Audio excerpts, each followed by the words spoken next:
এবার তোমরা যারা বলো ভাইয়া দিনের পর দিন তোমরা যারা ফজরের নামাজ পড়ো না, তোমরা 1 নম্বরে রসুলের ভাষায় খবিস, 2 নম্বরে তোমাকে কানে নিচে তো তোমার প্যান্টে তুমি মুত লাগাইয়া রাখছো, আর উর্ফে দিয়ে শয়তান মুত্তা দিছে তোমার উর্ফে। তার মানে তোমার মাথার থেকে পাও পর্যন্ত পুরা শরীরে ফেসাব ছাড়া, দুর্গন্ধ ছাড়া আর কিচ্ছু নাই।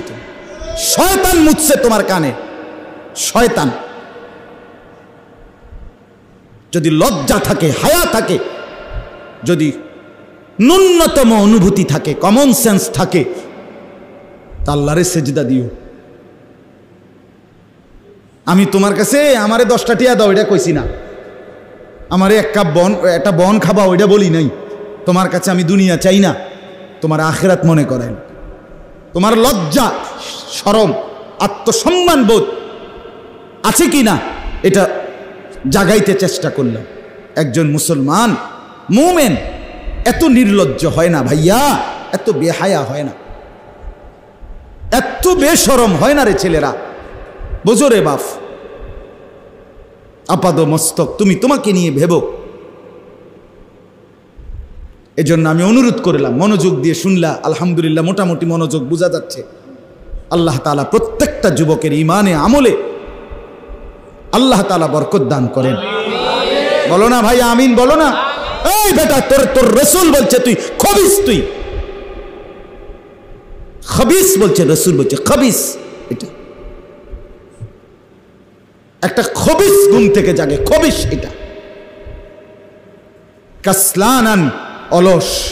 নবী বলেন সারা দিন অলস, অকর্মণ্য, অপদার্থের মতোই জীবনটা কাটায় সারা রাত। খবিস বলছে নবীজি। ফজরের নামাজ যে পড়ে না,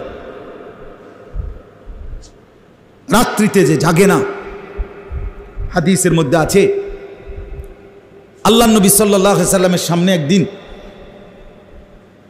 সাহাবীরা বলছে, ইয়া রাসূলুল্লাহ, অমুক একজন মুসলমান যে সারা রাত ঘুমিয়ে থাকে,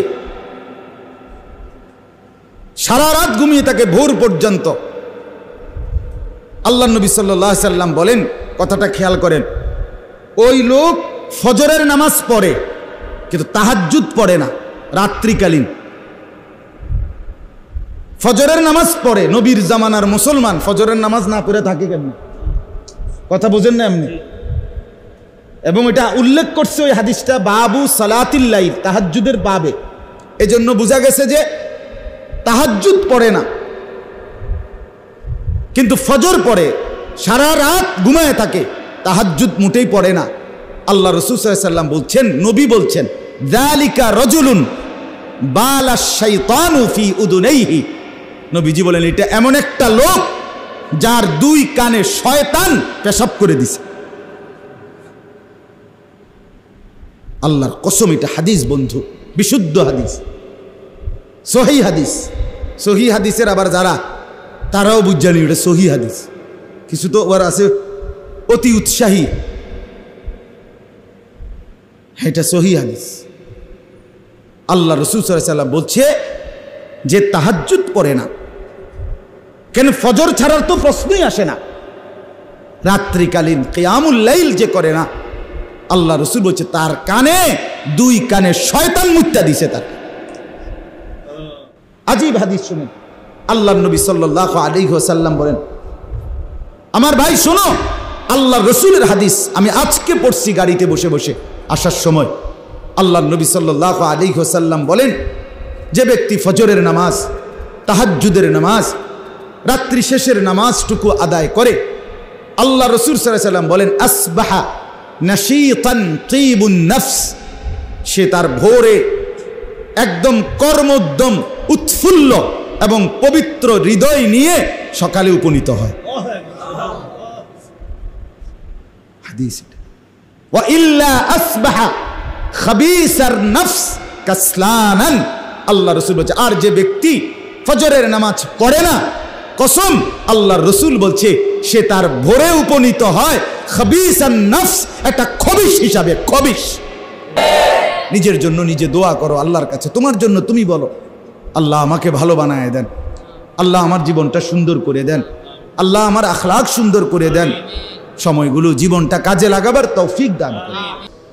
সাহাবী বলতেন, হায় হযরত কাব ইবনে মালিকের হাদিস আমরা পড়ছি, উনি বলেন নবীজি সাল্লাল্লাহু আলাইহি সাল্লাম যখন হাসতেন আমাদের মনে হইতো পুরা চাঁদ যেন হাসি দিয়ে উঠছে। ইদা সুররা ইস্তানারা ওয়াজহুহু কাআন্নাহু কিতআতুম মিনাল কামার। সাহাবী বলেন যেন ওই মুখ, ওই চেহারা, সেটা যেন চেহারা না, সেটা যেন চাঁদের একটা টুকরা। এরকম সুন্দর ছিলেন। সুবহানাল্লাহ, সুবহান। তাহলে সেই সৌন্দর্যময় চেহারা তো নিশ্চয়ই দাড়িওয়ালাই ছিল, ঠিক না? কথা কয় না? নবী সাল্লাল্লাহু আলাইহি সাল্লামের সেই পবিত্র সুন্দর চেহারা, সেটা দাড়িওয়ালা ছিল না? তো দাড়িবিহীন চেহারা সুন্দর হয় কেমনে তাইলে বলেন? কোনোভাবেই পৃথিবীর কোনো সেলুনে শেভ কইরা আপনি দাড়িওয়ালা চেহারার সাথে সৌন্দর্যের টক্করে, সৌন্দর্যের পাল্লা দিয়া আপনি নিজেকে উপরে উঠাইতে পারতেন। দাড়িওয়ালা সুন্দর, এ কেমন জিন্দিগি ভাই, কেমন জীবন এটা? ঘন্টার পর ঘন্টা, 3 ঘন্টা মোবাইল টিপে কেমনে একজন মানুষ? 5 ঘন্টা মোবাইল টিপে কেমনে রে ভাই? তুমি মানুষ না প্লাস্টিক? হায় হায় হায়, সারা রাত উলঙ্গ ছবি কেমনে দেখে রে দোস্ত? মুসলমান এমন হয় কেমনে? আমাদের আল্লাহ আছে, আমাদের আখিরাত আছে। মৌলানা মুফতি দ্বীন মোহাম্মদ সাহেব, আমি শুনতেছিলাম একটা আয়াত পড়ছে, ইয়া আইয়ুহাল ইনসানু মা গাররাকা বিরাব্বিকাল কারীম। রব্বুল আলামিন বলেন, আল্লাহ তাআলা ডাক দিয়ে বলেন, হে মানুষ, আমার মতো দয়ালু মুনিব, আমার মতো মেহেরবান মাওলা, আসমান জমিন আর কোটা কায়নাত দিয়ে 24 ঘন্টা যেই মুনিব, আমি আল্লাহ তোদেরকে লালন পালন করছি। একবার চাঁদ উঠাই, আবার চাঁদ ডুবাই, আবার সূর্য আনি, সূর্য ডুবাই, একবার রাত বানাই, একবার দিন বানাই, একবার আলো দেই, আবার অন্ধকার দেই, একবার রোদ দেই, আবার বৃষ্টি দেই, একবার আলো দেই, আবার বাতাস দেই।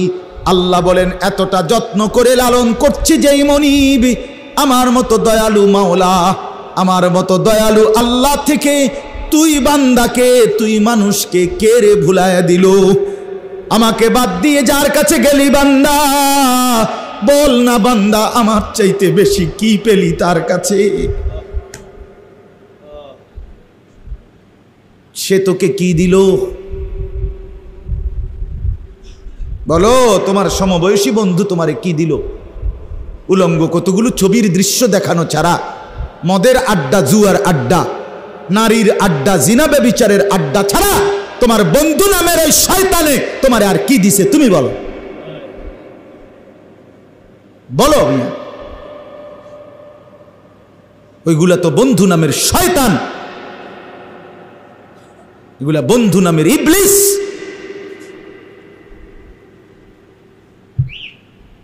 আল্লাহ আমাদেরকে বুঝ দান করে।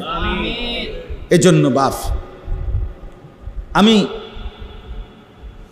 কোরআনুল কারীমের একটা ছোট্ট আয়াত তেলাওয়াত করেছি, আর অল্প একটু সময়, আমার মূল কথা বলা হয়ে গেছে। আমি পবিত্র সন্তান, পবিত্র মুসলমান, পবিত্র যুবক দেখতে চাই তুমি সুন্দরভাবে সাজো। তোমার আমি বলি নাই জামা সিরা, প্যান্ট সিরা। তোমারে আমি বলি নাই তোমার নাকে ময়লা, চোখে ময়লা, দাঁত মাজো না। এরকম হতে আমরা বলছি কোনোদিন? ইসলাম মানে কি এই কথা? না। সবচেয়ে সুন্দর যেটা, সেটার নাম ইসলাম। সবচেয়ে পবিত্র, সবচেয়ে পবিত্র, সেরা সুন্দর ইসলাম। রাসূলুল্লাহ সাল্লাল্লাহু আলাইহি ওয়াসাল্লামকে আল্লাহ বলছে আলা খুলুকিন আযীম। আপনার চলাফেরা, কথাবার্তা, আপনার আচরণ, উচ্চারণ সব কিছু সর্বশ্রেষ্ঠ, সর্বশ্রেষ্ঠ।